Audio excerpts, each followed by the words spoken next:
Argentina ও স্পেনের হাড্ডাহাড্ডি লড়াইয়ের পর ১-০ গোলে হারিয়ে নিজেদের দ্বিতীয় বিশ্বকাপ ট্রফি উঁচিয়ে ধরেছে স্পেন। স্পেনের এই বিশ্বজয়ে আনন্দের বন্যা বয়ে যাচ্ছে যুদ্ধবিধ্বস্ত গাজা উপত্যকা ও পশ্চিম তীরে। যুদ্ধে বিদ্যুৎ বিচ্ছিন্ন ও ঘরবাড়ি ধ্বংসস্তূপে পরিণত হওয়ায় খেলা দেখতে গাজার বিভিন্ন ক্যাফেতে বড় পর্দা টানানো হয়েছিল।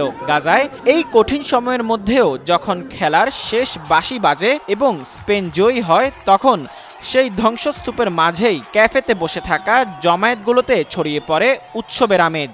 গাজায় স্প্যানিশ ও ফিলিস্তিনি পতাকা নিয়ে রাস্তায় নেমে আসে শিশু ও তরুণরা। এদিকে স্পেনের এই বিশ্বজয়ে অভিনন্দন জানিয়েছেন ফিলিস্তিনের প্রেসিডেন্ট মাহমুদ আব্বাস। একই সঙ্গে স্পেনের এই জয়ে অভিনন্দন জানিয়েছে হামাসের জ্যেষ্ঠ কর্মকর্তা বাসেম নাইম জানান, যোগ্য দল হিসেবে স্পেনের এই জয়ে তারা আনন্দিত এবং এই উৎসবে গাজাবাসীও শামিল হয়েছে। সম্প্রতি সামাজিক যোগাযোগ মাধ্যমে ভাইরাল হওয়া ভিডিওতে দেখা যায় আনন্দ মিছিলে মুখরিত গাজার সাধারণ মানুষ।